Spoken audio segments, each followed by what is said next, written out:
Water on the Treasure Coast, signs warning of high bacteria levels along parts of the St. Lucie River will remain for at least another week in both Martin and St. Lucie counties. The rainy season just around the corner. Those who make a living on the water worried that the Indian River Lagoon needs more answers and help now. News Channel 5's John Shainman has the story of one group looking for those answers.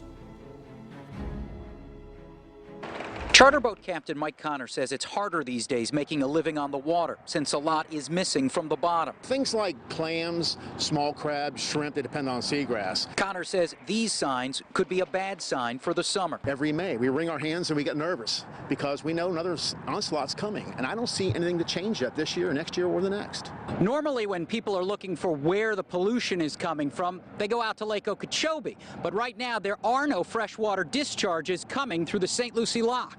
So a new study is going to try to get to the heart of that question, and the people paying for it may surprise you. My initial reaction was, no way. Dr. Edie Witter with the Ocean Research and Conservation Association in Fort Pierce reacting to the news that Scott's Miracle-Gro is funding a 2-year, $500,000 study looking at pollution in the lagoon. We really want to find out where the pollution's coming from and pin it down and stop all the finger pointing so that we can actually make a difference. These guys called Kilroys will be put into canals, preferably in an area that gets nutrient runoff from homes, business, and agriculture. We can definitely still save it. I mean, there's still manatees, there's still dolphins out there. Witter introduced Tuesday a 7-member committee made up of environmentalists, government, and agribusiness to oversee the research and maybe get to the bottom of what's polluting the lagoon bottom.